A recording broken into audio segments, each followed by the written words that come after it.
বাংলাদেশের ইতিহাসে নয়, শুধু পৃথিবীর ইতিহাসে নাই এমন কোন নজির যেটা আওয়ামী লীগ করেছিল।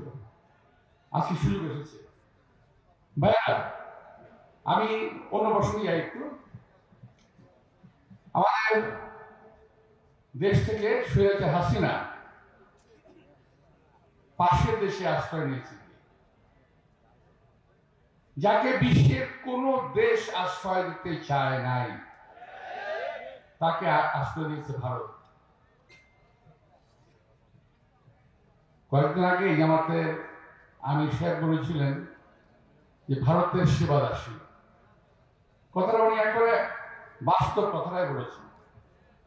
আর ওখানে বসে বসে উনি এখন গুটি চালছেন এবং ভারতীয় মিডিয়াগুলো,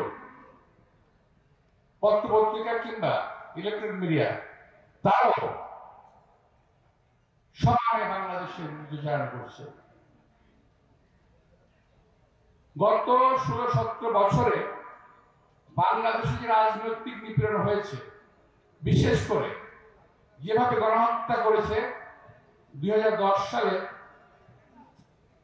আমাদের শাপলা চত্বর হেফাজত ইসলামের যে একটা সমাবেশ ছিল, ওখানে যে আমি যখন জেলে ছিলাম, আমি পরে ভিডিও দেখেছি, নৃশংসভাবে হত্যা করেছে। এইরকম হত্যার কোন নজির পৃথিবীতে নাই। নৃশংসভাবে হত্যা করেছিল তাদেরকে। আমি এটা নিন্দা জানাই। এবং সেই সঙ্গে আজকে ভারতে বসে যারা পত্র পত্রিকায় মিডিয়া বলছেন লম্বা লম্বা কথা, তারা কেন সেই দিন প্রতিবাদ করেন নাই? এভাবে কেন মানুষ মারা হচ্ছে? আমরা ইসলামী একটা রাষ্ট্র দেশের থেকেও এখানে আমরা সংখ্যালঘু হয়ে গিয়েছিলাম।